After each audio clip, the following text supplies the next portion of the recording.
ഒരു ഒറ്റപ്പെട്ട ജീവിതം നയിക്കുന്ന തനിക്കിഷ്ടമുള്ളത് മാത്രം ചെയ്ത് ജീവിക്കുന്ന ഒരുപാട് ആളുകളുണ്ട് നമുക്ക് ചുറ്റിനും. അപ്പം അത്തരത്തിലുള്ളൊരു കഥാപാത്രമാണ് ഇതിലെ നായകൻ. നമ്മുടെ നായകനുള്ളതൊരു ആഡംബര കപ്പലാണ്. ആ കപ്പലിൽ തന്നെയാണ് അയാൾ ജനിച്ചതും വളർന്നതുമൊക്കെ. ആ കപ്പൽ വിട്ടിട്ട് അയാൾ പുറത്തു പോയിട്ടുമില്ല. ആളൊരു പിയാനിസ്റ്റ് കൂടിയാണ്. അപ്പം സഞ്ചാരികൾ വരുമ്പം ഇയാളുടെ കലാപരിപാടികൾ നടത്തുന്നതും അവരെ സന്തോഷിപ്പിക്കുന്നതും ഒക്കെയാണ് ആയിട്ട് അങ്ങനെ ഒരു ജീവിതം നയിക്കുന്ന ഒരാളാണ്.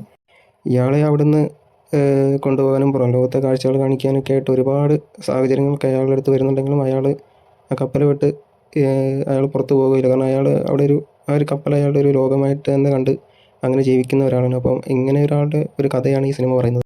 ഒരു ഇൻട്രോവേർട്ട് ടൈപ്പ് ആളുകൾക്കും ലോൺലിനെസ് ഒക്കെ ആഗ്രഹിക്കുന്ന ആളുകൾക്കും ഈ ഒരു സിനിമ നല്ലപോലെ കണക്റ്റ് ആവും.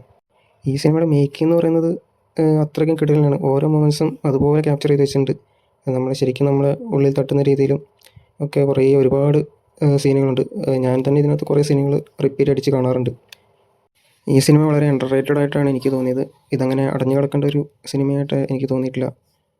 ഇത് കണ്ടിട്ടില്ലാത്ത ആൾക്കാർ എന്തായാലും കാണണം. Highly recommended.